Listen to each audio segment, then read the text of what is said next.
Urrengo bikotea hemen ditugu Jon Mentxakatorre eta Fito Rodriguez, bai? Talengo modu berean, 20 minutu inguruko esposaketa bakoitzak eta ondoren tartetxo bat bakoitzari galderak edo iradokizunak egiteko. Bueno, Jon Mentxakatorre filosofioan lizentziatua da eta Deustuko Unibertsitateko irakaslea.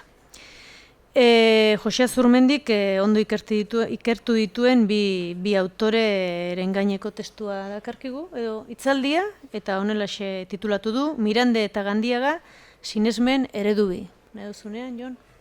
Eskerrik asko, Lorea. Hori, bale. Esan, mila esker, Lorea. Bueno, nik Jose Azurmendi izenan burura etortzen zaidanean, beste gauza bat etortzen zait burura. Zuek ondo ezagutzen duzuna, eta konpromiso. Erabateko konpromiso. Eta konpromiso hori besteak beste ikusi daiteke gaur hona museora sartu, eskuman egondan mahai hori ikusi, eta gurdi bete liburu eta artikulu ikusti ez da. Eta nik oroan bi lerro ikusten ditut hor batez ere. Bata, euskal pentsamendua lantzea argita garbi ez da. Baina bata izango da, Euskal Herritik pentsamendua nazio mailan ipintea, nazio mailan hau da, nazio mailan eztabaidatzen diren gaietaz hor ere euskal pentsamendua jartzea. Eta gero, bestalde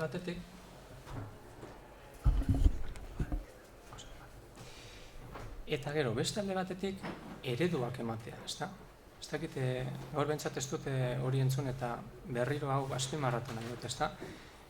Guretzat, euskal gizarterentzat, Azurmendik eskaintzen digun bere ahalegin eta gaitasunean gehiago egin liteke eta saiatuko gara egiten, baina egindakoa bikaina da, ezta?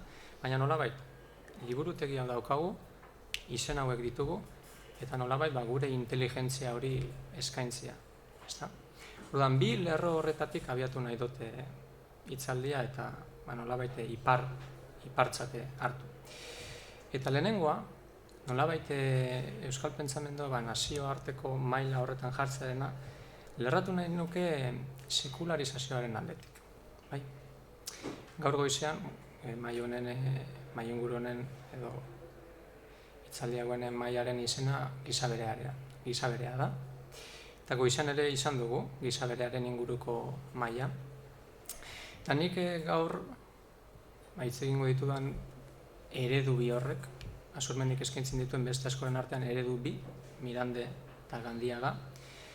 Euren lanak kokatzen dira, bere argitalpen saioen kronologiari dagokionez, gizaberearen lana argitaratu ondoren. Konturatzen bagara, 1975ean, gizona bere utza da, saiakera daukagu. Eta gero ondoren datoz, 1978ean Mirande eta Kristaltasuna, eta gero datoz gehiago. Spengler eta Nietzscheren eragina pentsamenduen bebai, Miranderen pentsamenduan, hori 89ean argitaratua, baina badakigu 91 inguruan ja hori nolabait egin da zuela. Eta Gandiagari dagokionez, bere liburu hori potolola eta mardulena, noiz eta 2009ean, ez da? 1991an gizaberearen inguruan, bakeak eta garrak eta landuta, eta ondoren, 2016an ez da, kooperatibaz, gizabere kooperatibaz gehiago esan da. Tartean ere badago beste liburu bat oso interesgarria, Gandiaga eta ezer esateko Azurmendiren hitzetatik, eta da Adio liburua, bere azken poema liburua Gandiagarena, postumoa nolabait ez da, 2004an, Gandiaga 2001an hilda gero, baina haren hitzaurrean esandakoa. Eta nolabait ja hor ikusi daiteke 2009an etorriko dana, baina batasun hori. Baina, badakigu bai Azurmendiren hurbiltasuna eta konpromisoa Gandiagarekin bestera bateko izan zela bizitzen zehar, ez da, argitalpen horietaz gain, eta Elorriren lehenengo argitalpenetik eta ikusten dugu, ez da. Baina, nire kezka da, noiz idazten dute orain Mirande eta Gandiagak, ez da, lehenengo idazkiak gutxi gora bera. 50-60 hamarkada horretan, ez da. 50-60 hamarkada horretan, badakigu hemen ja, pentsalari batzuk, jende argia batzen hasten dela, eta gogo eta egiten Euskal Herriari zetoki dagokion eta bar. Baina nik uste importante dela hartzea gauza bat. Nazioarte mailan sekularizazioarekin ja batzutan 100 urte baino gehiago eraman zenean, orduan hasten dela hemen horretaz pentsatzen. Eta ia ere ausartuko nintzatek esatera, beste leku batzutan ja, Bigarren Mundu Gerraren ondoren, Auschwitzen iluntasun horren ondoren, eta ja postmodernitatea esasten direnean orduan heltzen dela ona sekularizazioa. Eta are gehiago, uste dut sekularizazioaz gitxi hausnartu dugula. Hausnartu da, baina uste dut ez dela nahikoa. Eta Miranda eta Gandiarekin orain lerrokatzen saiatuko naiz. Importantea, oneri helduz, gizaberari dagokionez. Gaur aurkeztu digute, batez ere biologiaren ikuspegitik, gizona bere utza dan saiakera horretan zer egiten dan. Eta egiten dana da sekularizazioa bere horretan, baina entzun, zer esan nahi dudan. Askotan ulertzen dalako sekularizazioa dela erlijioa eta gure gizarte dagokionez, Elizaren atzaparretatik at egotea. Baina sekularizazioa bere horretan da pentsamendua edo bizipena mundu mailara eratea. Eta hori da saiakera horretan egiten dana. Iase gizakiaren irudi eukin dugun, iase metafisika, iase pentsamolde egin dugun, baina orain guazen beste gauza batera. Eta Azurmendik eramaten du animalitasun horretara, ezta? Hizkuntza, kultura, gizartea, bai, berea du, garatuko du, baina ahaztu gabe, animalitasun horretatik. Hori da sekularizazioa. Bide batez, abere esaten du Azurmendik, zergatik ez zuen esan pizti. Euskaraz bestera batera pentsatuz, ezta? Abereak, jabego eta beste gauzatzuk eskaintzen ditu, ezta? Edo dakazki burura. Baina piztia, bere horretan, animaltasun horretan, bagian hori zemarko litzatik. Beste, zehar lerro bat. Kontua da, Azurmendik egiten digu prozesu hori. Mundura dakarkigu berriro pentsatu beharreko guztia. Eta aurreko itzaldetan, arratsaldean ekarri ditugunak, ezta? Kezka horrek egon dira. Zer da individua? Zer da gizartea? Zein da lehenengo? Eta sekularizazioa ez da horiek bakarrik erlijio edo sinizkeria edo erlijioaren instituzioaren ataritik at pentsatzea. Hori egiten da, hainbat arlorretatik. Baina guk hemen behar duguna da, lehen hori era batera pentsatzen da, orain beste era batera pentsatzen da, baina bitarteko prozesu hori. Jende askok hemen pentsatu du, adibidez Azurmendik lez, baina oro har Euskal Herrian nik uste behar dugula hausnartzea. Kontxo, orain ez naz jangoikoak diseinatutako izaki berezia. Orain aldakortasunaren eta geneen arteko elkartrukatzearen zoriaren emaitza naiz. Kontxo, nik lehengo eredua onar nezake eta oraingo eredua ere onar nezake, baina bitartean hausnarketaren bat egin beharko dut. Eta Euskal Herriak horri dagokion hausnarketa behar du nik uste. Eta kasu honetan, gizaki eta biologia sari naiz adibidea hartzekotan. Baina pentsatu, eremu guztietan, ezta? Eremu guztietan lurra ikutzen duten eremu guztiak. Literatura izan, soziologia izan, politika izan, familia izan, dana dalakoa. Orduan, gogoratuz berriro, ipar bi horrek parkatu. Azurmendik bere konpromiso horrekin egiten duela euskal pentsamendua mendebaldeko mailan ipini eta beste alde batetik ereduak eskaini, onar dezagun nolabait eredu bi hauek ni interesatzen zaizkidanak, Miranda eta Gandiaga, sekularizazioaren marko horren barruan daudela. Goazen gauzak lurrera ekartzen, bai? Eta orduan aurkitzen ditugu esaneko. Eredu bi eta nik uste dut alderatzeko interesgarriak direla. Miranda berak nola erantzuten dio edo nola lerratzen da sekularizazioaren prozesuarekin. Lehen aipatu lez, kristautasunari uko eginez. Hori da. Oroar eta askotan uste duguna, ez da, sekularizazioz, baina ni ari naiz beste gauza bat ere azpimarratzen, ez da. Orduan, Mirandaren lanean, hainbat lanen bidez, ez da, Miranda eta kristautasun adibidez, liburu honen bidez, lehen batek egin dit komentario bat ja fizikokia aurkitzea zaila dela, hemen dako ikusgarri. Zer esaten digu hor? Mirandaren jarrera dela nolabait kristautasunetik ihes egiterena, kristautasunak ahulesiaren bat ekarri digulaku. Bai guri, Euskaldun legez, bai beste herri askori. Orduan, hortik ihes egin behar da, eta berriro nora eta Mirandek ez du egingo salto marxismora edo demokraziara, Mirandek egingo du salto paganismora. Orduan, nora eta Europako egon diran benetako eta lurrarekin eta harriarekin eta naturarekin kontaktuan egondako komunitate bakoitzarekin, ezta? Baina gure kasuan, Euskal Herria dagokienez. Orduan, nabarmena da ideia hori. Kendu, goiti dagoan mistika eta aura guzti hori, kasu honetan kristautasunerena, eta goazen lurra ikutzea. Eta lur ikutze horretan, Mirandek egiten du proposamen bat, Azurmendik eta aztertzen duena, ezta? Hortzi, mari, akerbeltz, sorginak eta gauza asko aipatzen ditu. Bai gutunetan, bai poematan, bai saiakeratan, Euskaldungoren etxaia, nere sinestea, hainbat gauza agertzen zaizkigu, ezta? Baina egiten duena da, azken finean Mirandek lurra ikutzen eta paganismo hori egitean, nolabait iruditegi bat sortu. Iruditegi bat. Eta berak onartu egiten du askotan, bai, hortziri ere sarkia, baina kontuz, ez hartu al pie de la letra esaten dana. Orduan, zertara dator iruditegi asmatu hori. Badauka edukirik, eta Mirandek berak esaten du eduki handirik ez daukala. Baina gero badator beste koska bat, eta da, Azurmendik ondo azaltzen duena. Mirandek egiten du distantzia hori hartu, bere iruditegi hori sortu, bere pentsamendua garatu, eta gainera Azurmendik ondo azaltzen du zelandan bere bizitzan zehar pentsamendu koherentea eta oso interesgarria bere horretan, ezta? Eta hori importantea da hemen ere esatea. Baina kontua da, nora eramaten dion pentsamendu hori, eta nolabait ez dio beste indarrik emoten.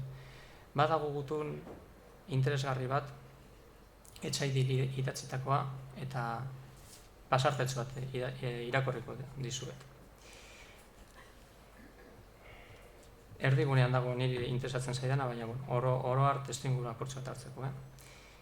1959an, etxaideri. Baina nongi dakizu gure herrian ez dela libertaterik, ez tolerantziarik herrikide gehienek bezalase pentsatzen ez dutenentzat, batez ere fedeari, moralari eta politikari dagozkien gauzetan. Eta damu, handia dut zuri esan beharrez, baina ni ez naiz kristaua, ez fedez, ez moralaz. Ados. Baina hemen dator importantena. Ez uste izan nire burua besteen gandik bereizteko kristau fedegabea egin naizenik. Nahiago nuke askotan, zuk bezala, baitakit kristau egiazkoa zarela, fede kontsolagarri bat euki. Ene itxaropen gabearen ordez. Itxaropen gabearen ordez. Materialisten fedea baino askoz itxaropen gabea, ondikotz, esenik sinisten dut espirituan, ariman, hotz, psikismoan, baina betiko sorotasun baten jostagailu den zerbaitengan bezala. Eta askotan apaisekin gai horretaz mintzatu naiz, aspaldi ez dela ere, baina ezin sinistu dezaket. Orduan, kontra jartzen da kristautasunarekiko, baina berak badauka berriro lurrarekin edo lurra ikutu nahian trascendentziarekiko eremu zabal bat. Baina nola jartzen da harremanetan horrekin edo zer egiten du. Eta Azurmendik irakusten digunez, eta ganera eramaten du ez da pentsatzera, basa jaunaz, lamiaz, hitz egiten ari danean, ez ditu beste izakitzat hartzen, edo ez ditu beste pertsonatzat hartzen. Hartzen ditu, agian akaso, harimaren bitartez ezagutu daitezke beste dimentziotako egitzat edo eremutzat, ez da. Orduan, zer gertatzen zaio Miranderi nolabait, eta zer sinesmen eredu daukagu bere pertsonarengan.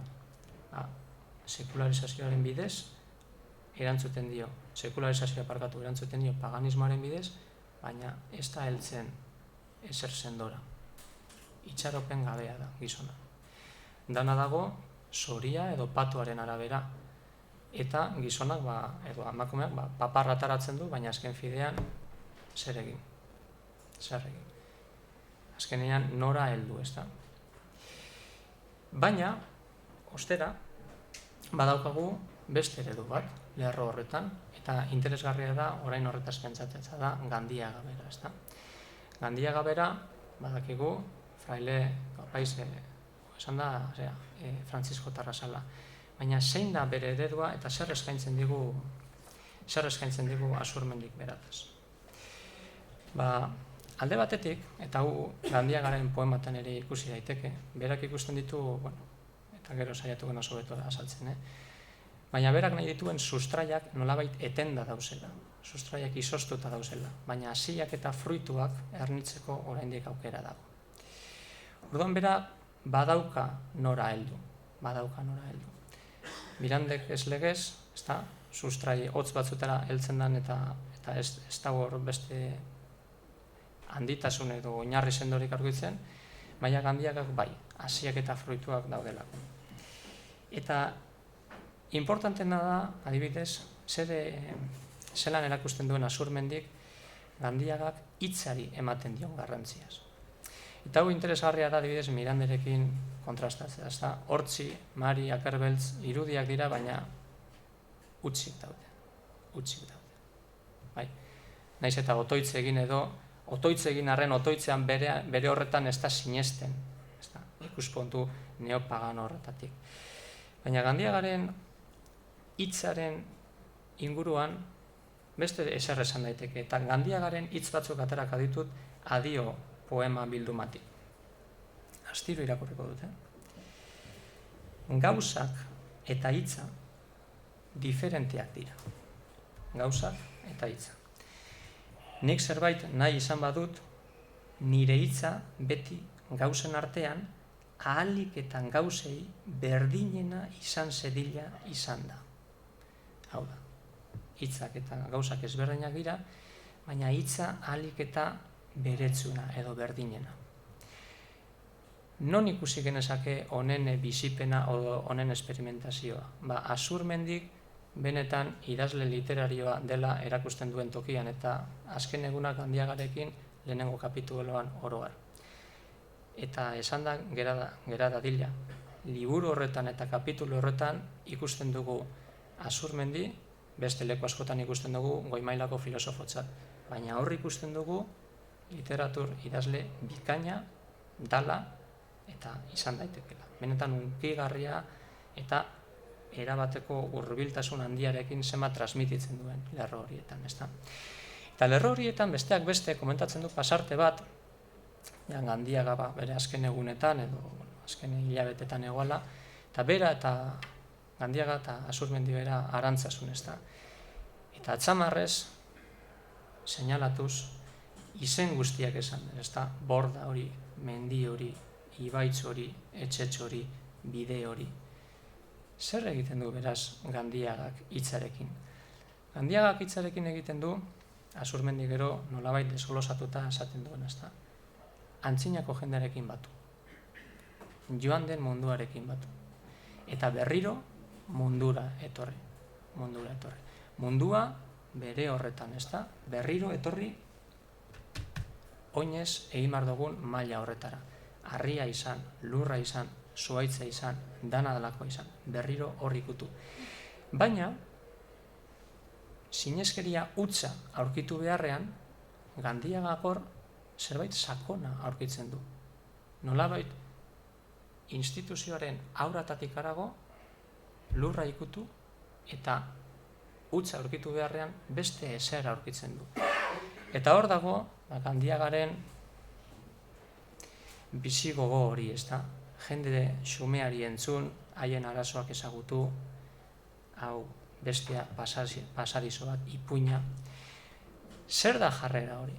Nire ustez jarrera hori alde batetik da,